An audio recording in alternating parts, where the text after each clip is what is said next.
तो चलिए अब शार्क टैंक के डे 4 की तरफ आते हैं कि क्या हुआ था स्टार्टअप की दुनिया के अंदर। तो सबसे पहली जो स्टार्टअप आती है उसका नाम था गियर हेड मोटर्स। ये इलेक्ट्रिक बाइसाइकिल्स बनाती है, ट्राईसाइकिल्स बनाती है। इसका प्राइस है 24,000 का और मेड इन इंडिया ये काम कर रहे हैं। 60 किलोमीटर की रेंज है। इन्होंने बेसिकली अपनी कंपनी को दो वर्टिकल्स के अंदर डिवाइड करा हुआ था। एक वर्टिकल था जो आईओटी के ऊपर काम करता है, बेसिकली जो टेक्नोलॉजी के ऊपर काम करता है। एक जो साइकिल बना के बेचता है।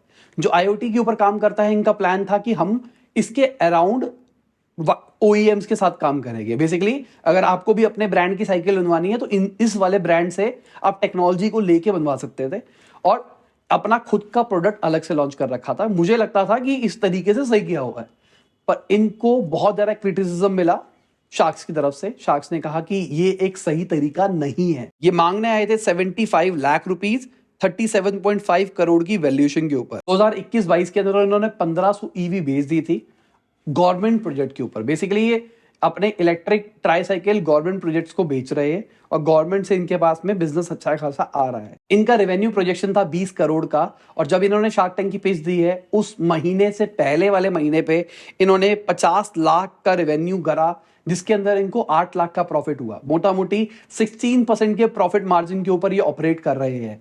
और अगर हम मान के चले ये कंपनी 20 करोड़ का रेवेन्यू प्रोजेक्ट कर रही है तो इसके हिसाब से हमारे पास में 3.2 करोड़ रुपीस का प्रॉफिट आ सकता है विद इन अ ईयर। और ये बताने का रीजन क्या है अब आपको समझ में आएगा। अगर हम डील खत्म की बात करके चले तो अमन गुप्ता और पीयूष बंसल ने इस पे 15 करोड़ की वैल्यूएशन के ऊपर 1 करोड़ रुपया इन्वेस्ट किया और कंडीशन ये लगाई गई कि आप दोनों कंपनीज को मर्ज करोगे।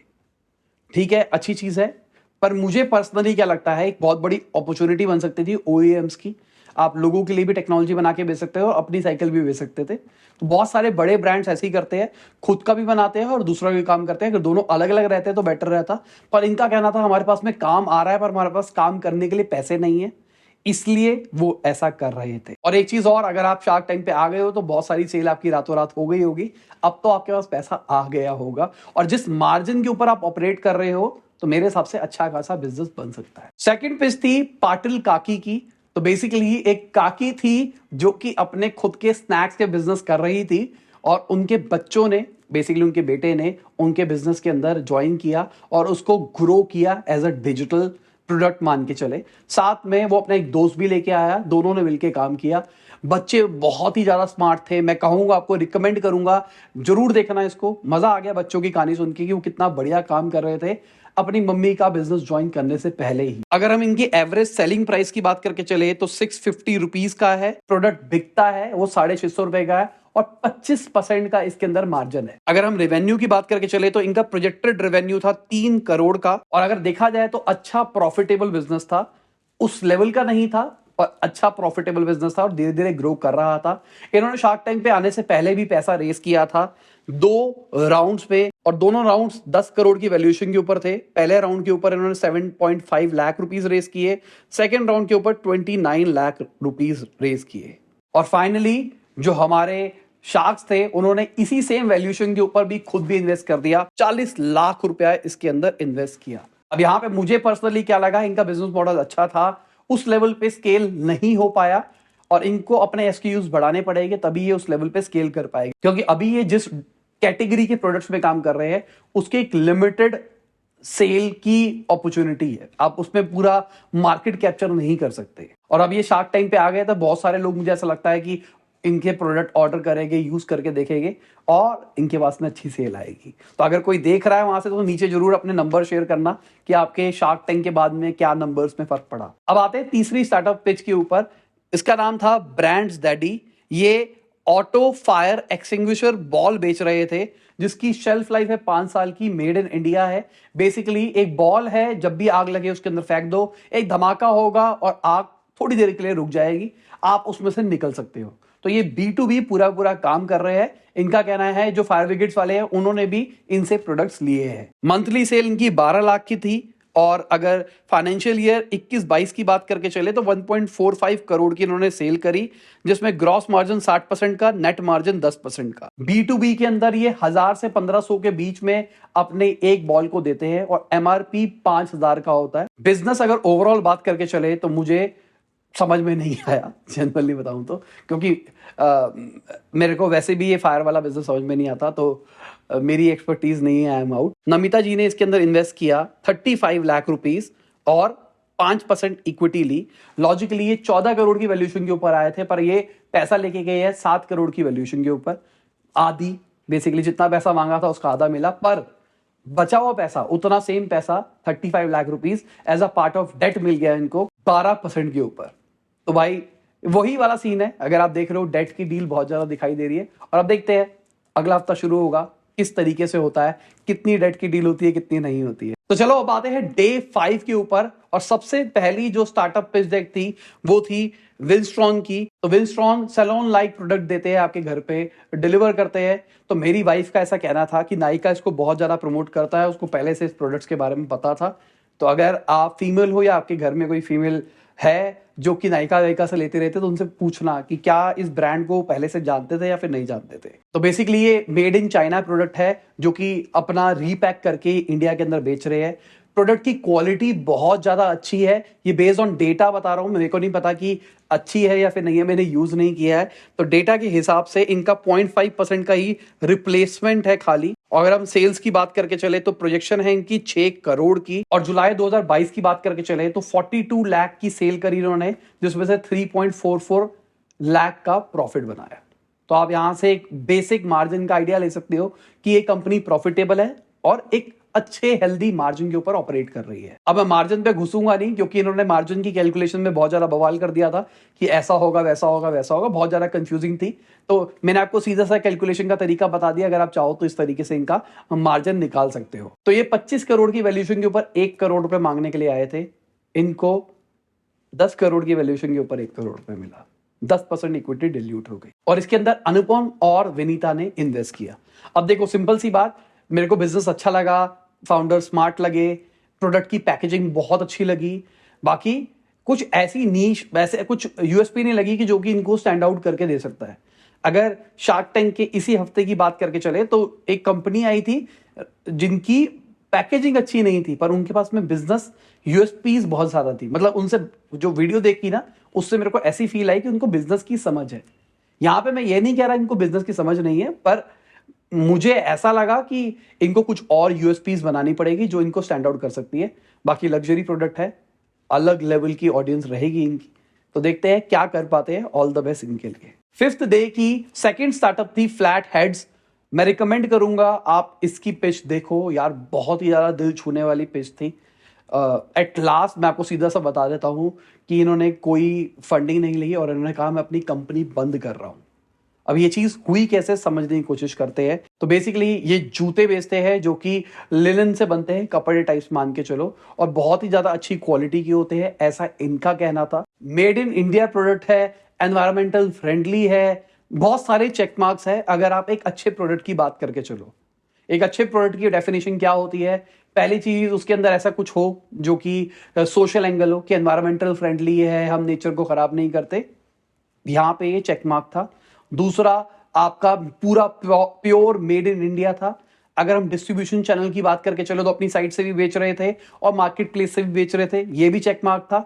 चौथा, इनका प्राइस जो था वो मुझे थोड़ा सा ज्यादा लगा, 5,000 रुपए का ये प्रोडक्ट बेच रहे थे। तो ठीक है, मैं कुछ नहीं कह रहा इसके ऊपर कि महंगा या सस्ता है, हो सकता है इनकी क्वालिटी अच्छी हो, पर मेरे हिसाब से अगर आप 5,000 का प्रोडक्ट स्टार्टिंग के अंदर बेच रहे हो तो आपको पहले लोगों को बिलीव लाना पड़ेगा, और बिलीव लाने के लिए आपको मार्केटिंग करनी पड़ेगी। और जब आप स्टार्टिंग में मार्केटिंग करोगे तो आपको लॉस में ऑपरेट करना पड़ेगा, और यही इनके साथ में हो रहा था। और इन्होंने बेसिकली फंडिंग रुक गई, पीछे से फंडिंग आनी बंद हो गई, तो एट लास्ट इन्होंने सोचा कि कंपनी बंद कर देते हैं। तो थोड़ा सा समझते हैं। फाइनेंशियल ईयर 21-22 के इन्होंने 3.4 करोड़ की सेल करी, जहां पे इनका बहुत ही जबरदस्त बर्न था, और सारा का सारा जो बर्न हो रहा था वो मार्केटिंग स्पेंड की वजह से हो रहा था। अप्रैल 2021 के अंदर उन्होंने 5.2 करोड़ रुपीस रेस करे, 28 करोड़ की प्री मनी वैल्यूएशन के ऊपर। पिच के टाइम पे इनके अकाउंट में पैसे नहीं थे, 35 लाख रुपीस ही थे। तो इन्होंने कहा कि अब हमारी कंपनी बंद हो सकती है अगर हमको राउंड नहीं मिलता।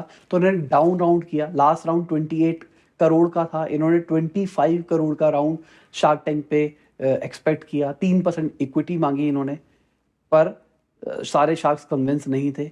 कई कई कोशिश कर रहे थे। एक ऑफर आया इनके पास जो कि बहुत अनजस्टिफाइड था।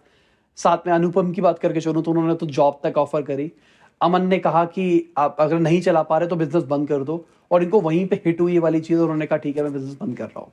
उन्होंने सारी पिच मना कर दी और उन्होंने बोला कि हाँ मैं अब कुछ D2C में काम करूंगा, मैं इस बिजनेस को समझूंगा और स्केल करूंगा। मेरे को बहुत बढ़िया बात लगी।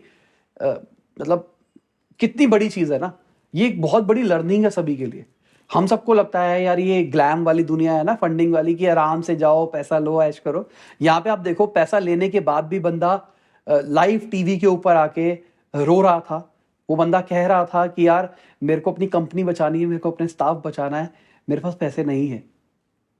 तो और ऐसा क्यों हो रहा था? क्योंकि जो प्रीवियस इन्वेस्टर्स थे उन्होंने हाथ हटा लिया, भाई हमको नहीं पता, हमको नहीं लगता तुम्हारा बिजनेस बन पाएगा, हम थोड़ा सा दूर हो रहे हैं। तो फाइनली उनका लास्ट होप था शार्क टैंक की। शार्क टैंक से आगे वो थोड़ा सा पैसा रेस कर लेंगे, प्लस शार्क टैंक में आएंगे तो थोड़ी सी मार्केटिंग हो जाएगी, जो उनको एड वैड करनी पड़ती है वो पैसा बच जाएगा थोड़ा सा, और थोड़ी सी सेल आ जाएगी।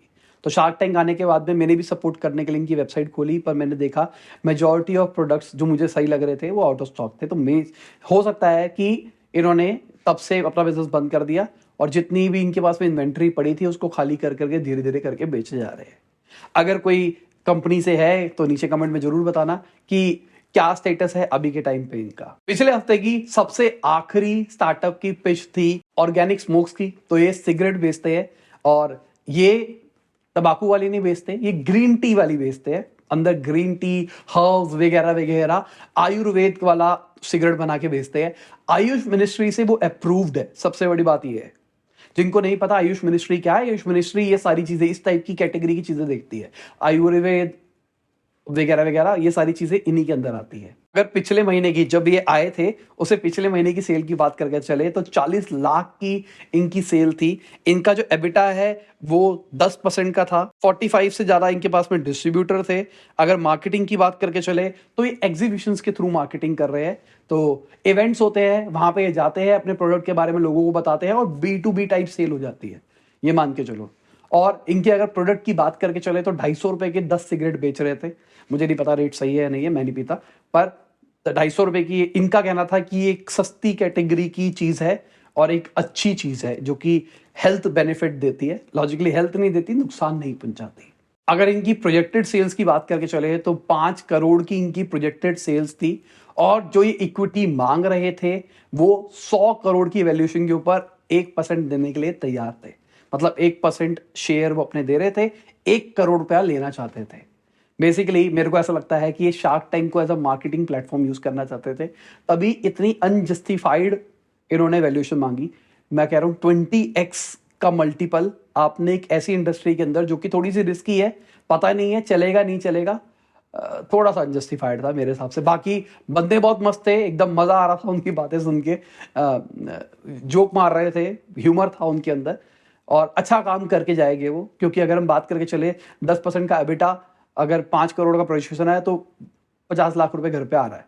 तो पैसों की उस लेवल की जरूरत नहीं है इनको, पर इनको मजा आ रहा है सारी चीजों के अंदर। तो इसी के साथ ये हमारा शार्क टैंक का इस हफ्ते का वैल्यूएशन खत्म होता है। उम्मीद करता हूं आपको मजा आया होगा। लाइक कर देना, शेयर करो इसको, और बताओ कि कैसा लगा ये वैल्यूएशन। उम्मीद करता हूं आपको मजा आया होगा। वीडियो थोड़ी सी लंबी थी तो हमने छोटे छोटे पार्ट्स के अंदर इसको बना के डाल दिया। बाय, गुड नाइट, शब खैर, खुदा हाफिज, गुड मॉर्निंग, आफ्टरनून, जब भी वीडियो देख रहे हैं। जय हिंद, वंदे मातरम।